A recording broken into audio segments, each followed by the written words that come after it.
The scariest secrets are not the ones people tell you. They're the ones they spend years trying to hide. Rain tapped softly against the tall windows of Blackwood House, one of the most exclusive restaurants in Manhattan. Outside, headlights painted streaks of white and gold across the wet streets. Inside, everything looked perfect. Crystal chandeliers glowed above polished marble floors. Guests laughed over expensive wine. Soft piano music drifted through the dining room like a promise that nothing bad could ever happen here. I balanced a silver tray against my shoulder and forced a smile as I moved between tables. My feet ached. My back hurt. I had been awake since 5 that morning. But exhaustion was easier to manage than fear. Fear followed me everywhere. It sat beside me on the subway. It waited outside my apartment. It whispered in my ear every time my phone vibrated. I had become so good at pretending everything was fine that sometimes I almost believed it myself. Almost. "Grace, table 12 needs another bottle," my manager called. I nodded immediately and headed toward the service station. The restaurant was packed. Friday nights always were. Wealthy clients. Politicians. Celebrities. People who never worried about rent or medical bills. People who never noticed waitresses unless something went wrong. I preferred it that way. Invisible felt safe. Invisible meant nobody asked questions. I picked up a wine bottle and started toward table 12 when my phone buzzed inside my apron pocket. My stomach tightened instantly. I already knew who it was before looking. I ignored it. The phone buzzed again. Then again. The third vibration made my hands shake. I took a slow breath and kept walking. Just focus on work. Just survive the shift. That had become my daily strategy. Unfortunately, anxiety has a way of making simple tasks difficult. A customer pushed back his chair unexpectedly. I tried to avoid it. My shoe caught the edge of the carpet. The tray slipped. Gasps echoed around me as glasses rattled. I caught most of them before they fell, but the sudden movement pulled my sleeve halfway up my arm. For a second, time stopped. Cool air touched the skin I worked so hard to keep covered. I immediately tugged the sleeve back down. Too late. Someone had already seen. I felt it before I looked. The sensation was impossible to explain. Like standing beneath a spotlight. Slowly, I raised my eyes toward the private dining section overlooking the restaurant. Adrian Blackwood sat alone at a corner table. Dark suit. Calm expression. One hand resting beside a glass of sparkling water. Most people feared him. Some admired him. Nobody ignored him. His gaze remained fixed on me. Not on the broken rhythm of service. Not on the near accident. On my wrist. Directly on the mark I had tried to hide. My heartbeat stumbled. I looked away first. The rest of the evening passed in a blur. I avoided the private section. Avoided eye contact. Avoided thinking about the way Adrian had watched me. Maybe he would forget.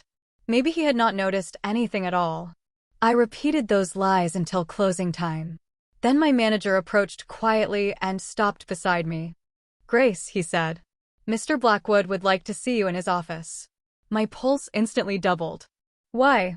The manager hesitated. He did not say. As I followed him toward the private elevator, a strange feeling settled over me. The feeling that my life was about to change. And not because I wanted it to.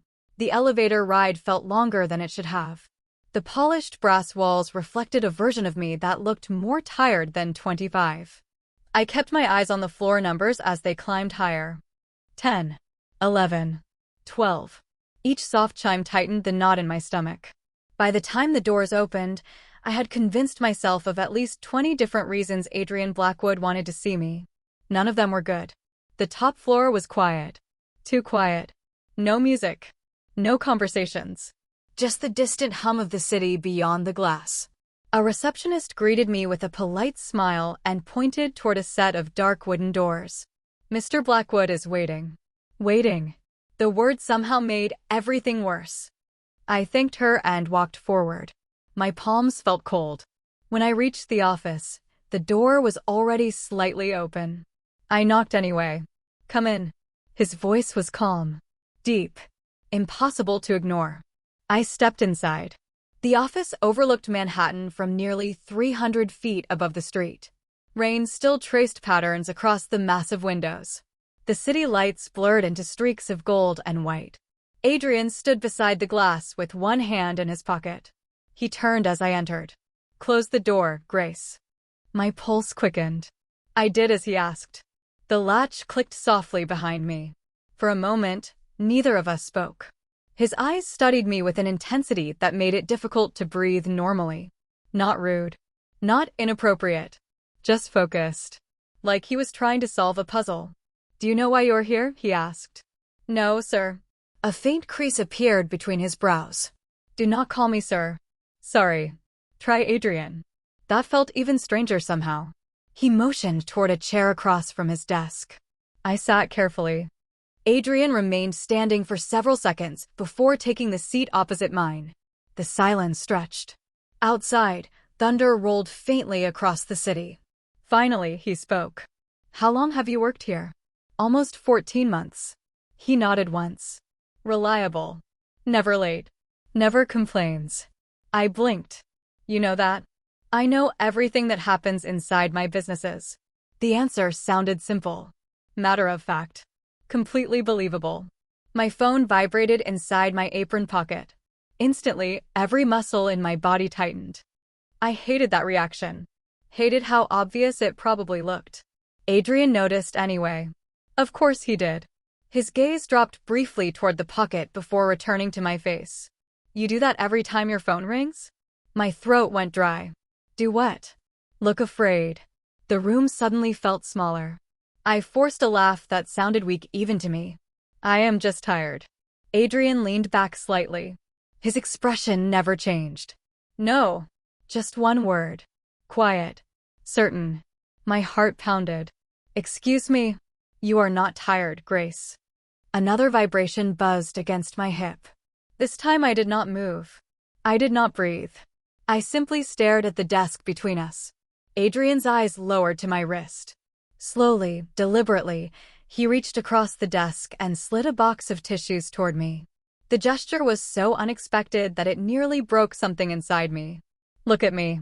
I did. His voice remained calm. "The mark on your wrist." The room fell silent. Rain tapped against the windows. Somewhere far below, a siren echoed through the streets. Adrian held my gaze and asked the question nobody had ever asked before. "Who hurt you?" For a second, I forgot how to speak. The question hung between us like the storm clouds outside the window. Nobody had ever asked it that directly before. Most people preferred comfortable assumptions. They saw us smile and decided everything was fine. They saw me show up for work every day and assumed I was strong enough to handle whatever life threw at me. Adrian was the first person who looked past the performance. I forced myself to look away from him. Nobody hurt me. The lie sounded weak the moment it left my mouth. Adrian did not argue.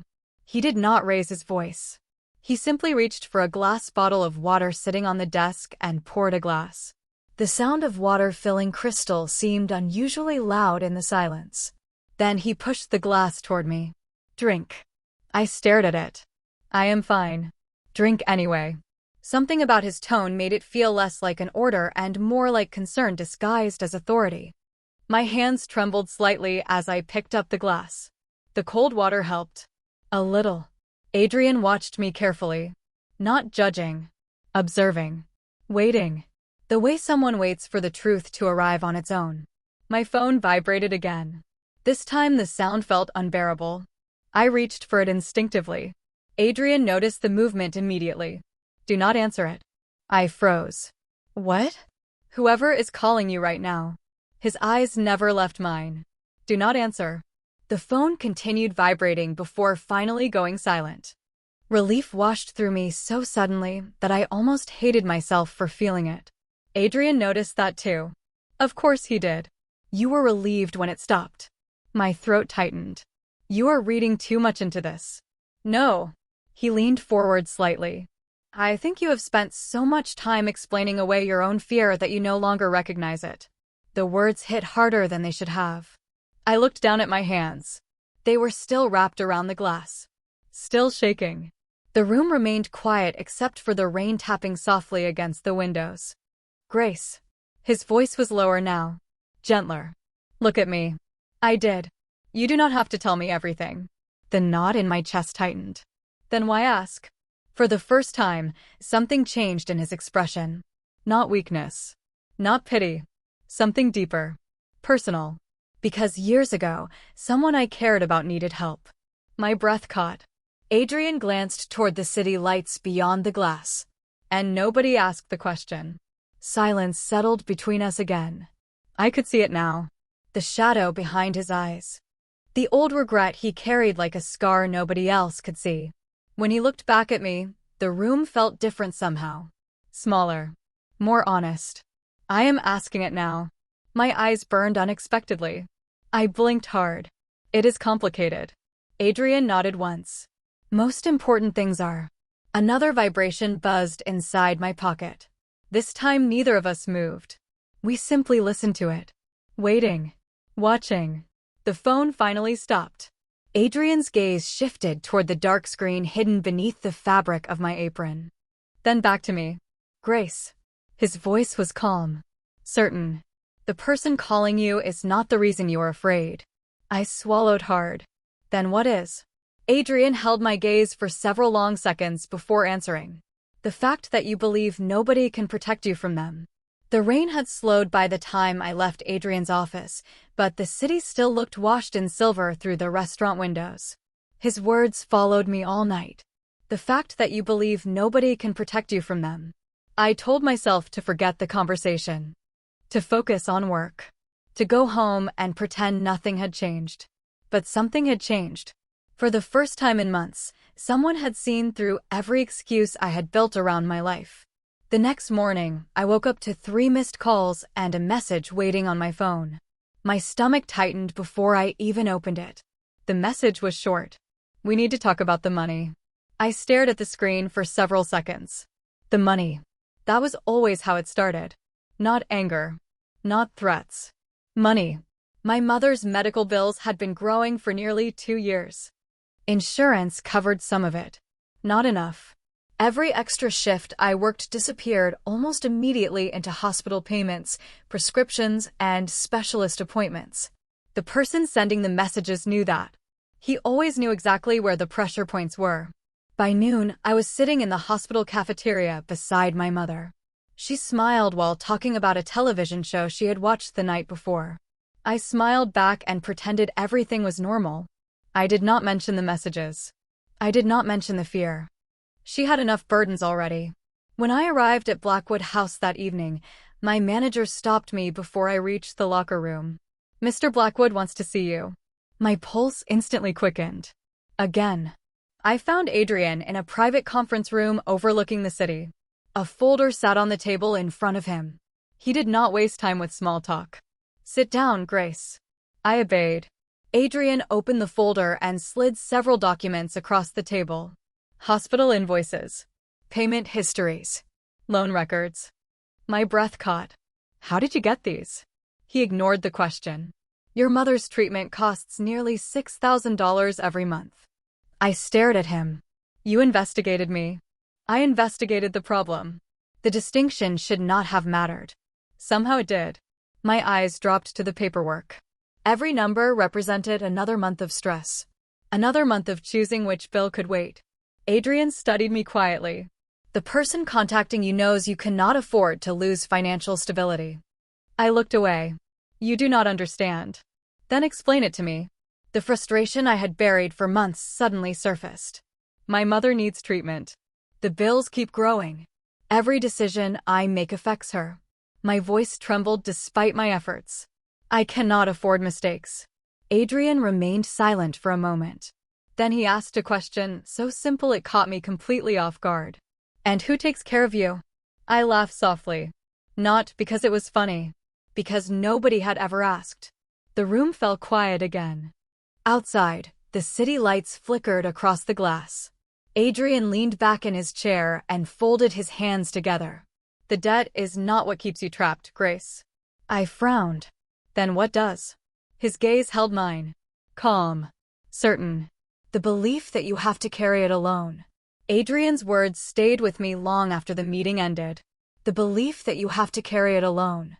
I repeated the sentence in my head while riding the subway home that night. The train rattled through dark tunnels beneath the city. Around me, strangers stared at phones, listened to music, and hurried through their own lives.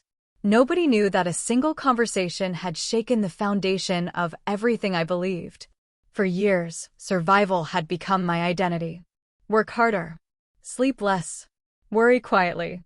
Protect everyone else. It was a simple formula. Exhausting, but familiar. The next few days passed in a strange blur. Adrian did not call me into his office again. He did not pressure me for answers. Somehow that bothered me more than if he had. Every evening I arrived at Blackwood House expecting another difficult conversation. Instead, he simply observed from a distance. Watching. Not interfering. On Thursday evening, I arrived early for my shift and found a sealed envelope waiting in my employee locker. My pulse immediately quickened. For a brief moment, panic returned. Then I saw the handwriting. It was not from the person who kept sending messages. It was from Adrian. Inside was a single sheet of paper. A list of medical assistance programs, charitable foundations, and patient support organizations that specialized in long-term treatment costs. No note. No signature. No demand for gratitude. Just information. I stared at the page for nearly a minute. The programs were legitimate. Some I had never even heard of before. Others had waiting lists I never knew existed. For the first time in months, a small crack appeared in the wall of hopelessness surrounding my mother's situation. Later that evening, I found Adrian standing alone near the private dining area overlooking the restaurant. He was reviewing documents on a tablet. The city lights reflected across the glass behind him. You left the envelope. He looked up. Yes. Why? Adrian set the tablet aside. Because solutions exist. I folded my arms. Nothing is ever that simple. A faint smile appeared. No, but it is usually less impossible than people think. I hated how reasonable that sounded. For several seconds, neither of us spoke. Then I asked the question that had been bothering me all week. What do you want from me? Adrian's expression shifted slightly. Genuine surprise.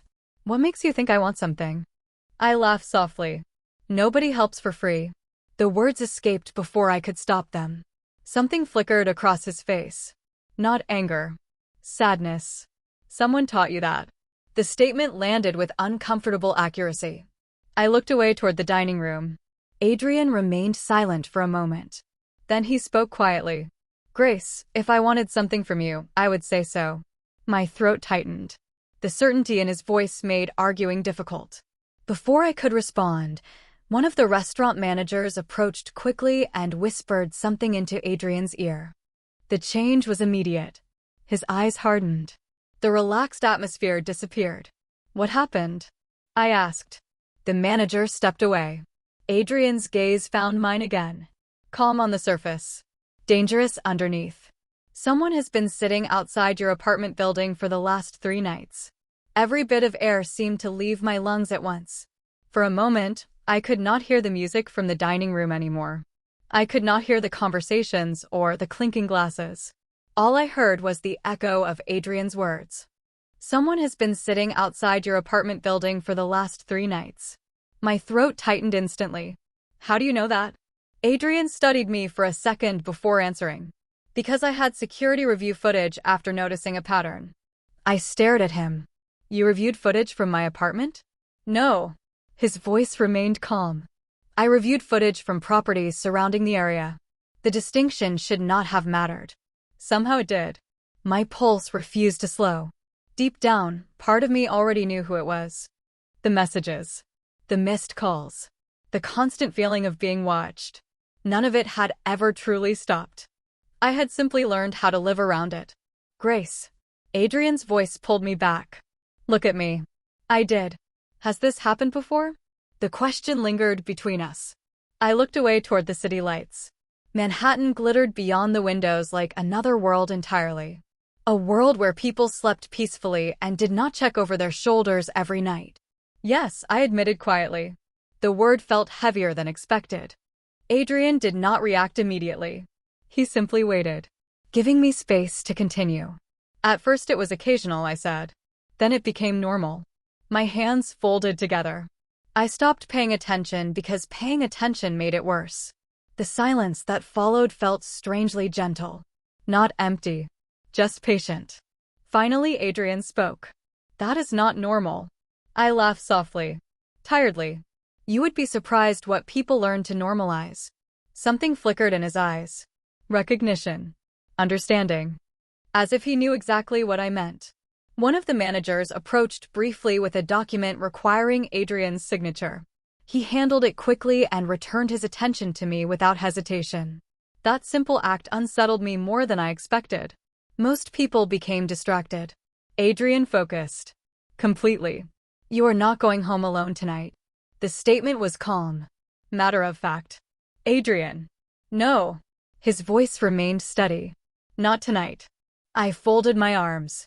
You cannot make decisions for me. A faint smile appeared. Good. I blinked. What? You finally argued with me. Despite everything, I almost smiled. Almost. The moment passed quickly. My phone buzzed again. This time a message appeared on the screen. I glanced down and felt the color drain from my face. The text contained only one sentence. I saw you enter the restaurant. My stomach dropped. Adrian noticed immediately. Show me. Without thinking, I handed him the phone. He read the message once. Then a second time. His expression did not change, but something colder settled behind his eyes. Something controlled. Dangerous in the quietest possible way. He handed the phone back. Thank you. I frowned. For what? Adrian stood and reached for his jacket. The city lights reflected across the dark fabric as he slipped it on. For finally giving me the truth. Then he looked directly at me and said the words that made my heart stop. Because now I know exactly who we are dealing with. The drive home that night was unlike anything I had experienced before. Adrian insisted that one of his drivers take me home, and for once I did not argue. The city moved past the window in streaks of light and shadow while his words echoed through my mind.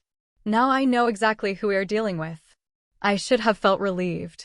Instead, I felt exposed. As if years of carefully managed silence had finally cracked open. When I arrived at my apartment building, the street looked ordinary. A few parked cars. A corner deli still open.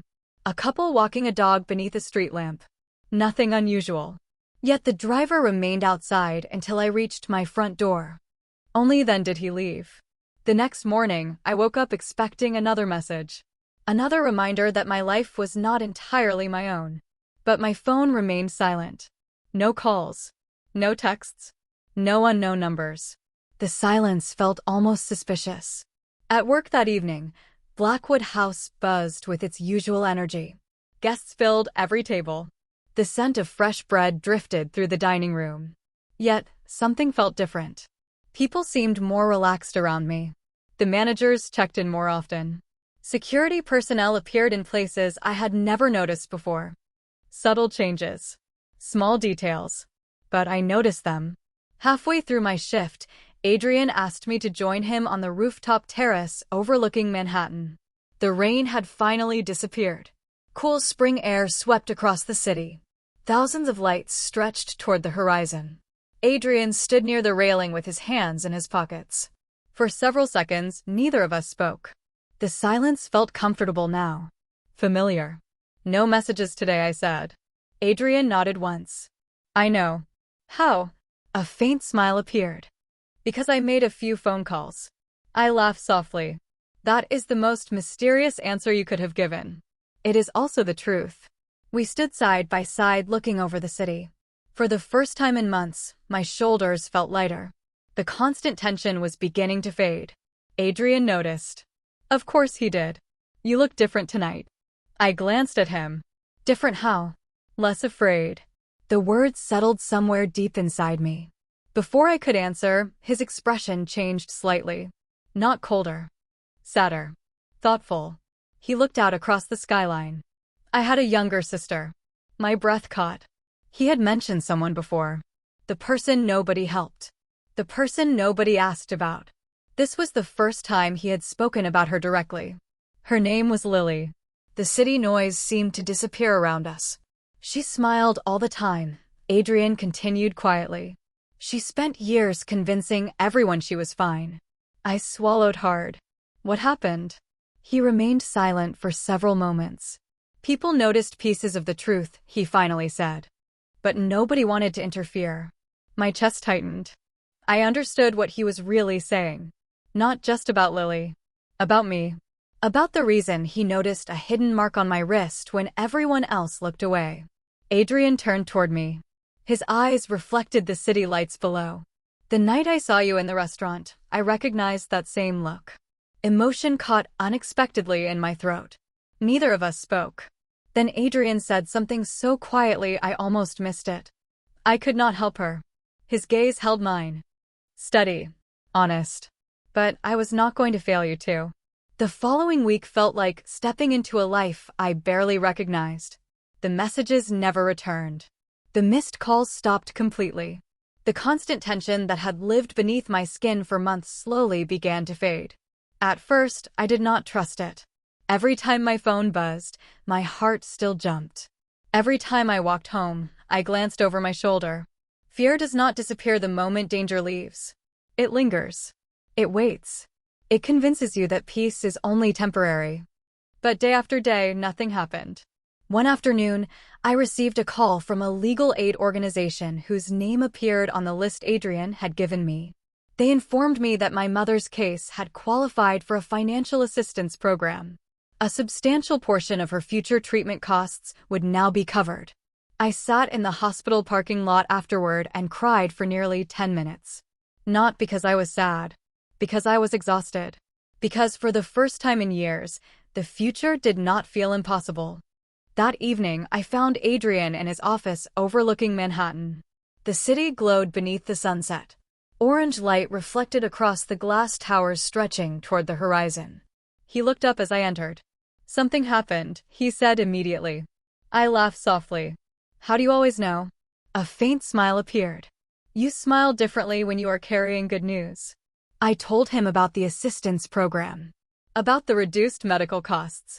About the possibility that my mother could finally focus on healing instead of bills. Adrian listened quietly. When I finished, he simply nodded. Good. The simplicity of his response somehow meant more than a grand celebration would have. I studied him for a moment. You already knew. He did not answer. He did not need to. I shook my head and laughed again. You are impossible. I have heard that before.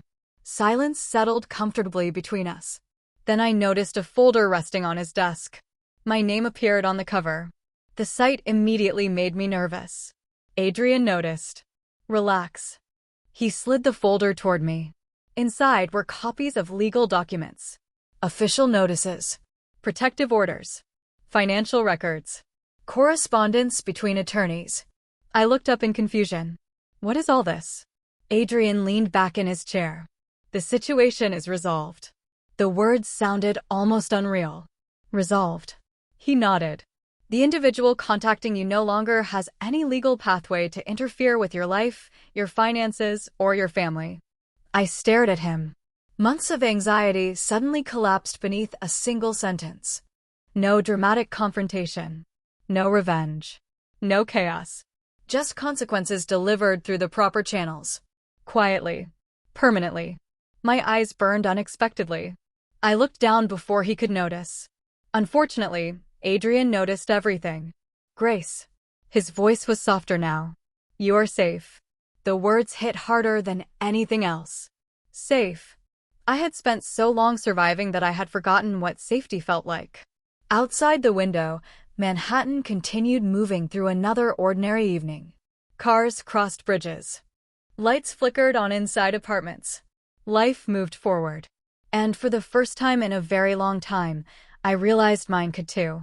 1 year later, the restaurant felt different even though nothing had changed. The chandeliers still filled the dining room with golden light. The piano still played softly in the background. Guests still filled the tables every evening. Yet every time I walked through the front doors, I felt like I was entering a different life. My mother's health had improved more than any doctor originally expected. The assistance program continued covering much of her treatment. The The constant fear of overdue bills had finally disappeared. For the first time in years, she spent her afternoons planning vacations instead of worrying about appointments. And me? I had stopped surviving and started living. On a cool spring evening, my manager approached me with a familiar smile. "Mr. Blackwood would like to see you upstairs." I laughed softly. Some things never changed. The private elevator carried me toward the top floor, just as it had the night everything began. Back then, my hands had trembled. Back then, I thought I was walking toward another problem. This time, I felt only curiosity. When the doors opened, I found Adrian waiting near the windows overlooking Manhattan. The skyline glittered beneath a clear night sky. Thousands of lights stretched toward the horizon. He turned as I entered. For a moment, neither of us spoke. The silence felt comfortable now. Familiar. "You know," I said, "most people would send a text message instead of making someone ride an elevator for dramatic effect." A smile appeared immediately. "Where's the fun in that?" I laughed. Adrian walked toward the desk and picked up a small framed photograph. He handed it to me. The picture showed the dining room from a year earlier. I recognized the angle instantly. It had been taken from one of the security cameras. My eyes drifted toward a familiar figure balancing a tray near the center of the room. Me. Before everything changed. Before someone noticed what I was trying to hide. Before someone asked a question nobody else asked. "You kept this?" I asked quietly. Adrian nodded. "It reminds me of something important." My throat tightened. "What?" He looked directly at me. That one moment can change an entire life. The city lights reflected in the windows behind him. For a second, I thought about everything that had happened since that night. The fear. The healing. The conversations that slowly rebuilt my trust in people. Adrian stepped closer. Not enough to overwhelm. Just enough to make the moment feel real. "Grace." His voice was calm. "Steady. The first night you walked into this office, you believed you were alone." Emotion rose unexpectedly in my chest. "I remember." He nodded once. "You were wrong." Tears blurred my vision before I could stop them. Adrian reached into his jacket pocket and removed a small velvet box. My heart stopped. Then he opened it. The room seemed to disappear. The city. The lights. Everything. There was only him. The man who looked past the excuses. The man who refused to look away. "I cannot change your past," Adrian said quietly. "But I would like to spend the future with you." Tears slipped down my cheeks as I laughed through them. A year ago, he had asked who hurt me. Tonight, he was giving me something far more valuable than protection. A choice. A future. A home. I took his hand and smiled. "Yes,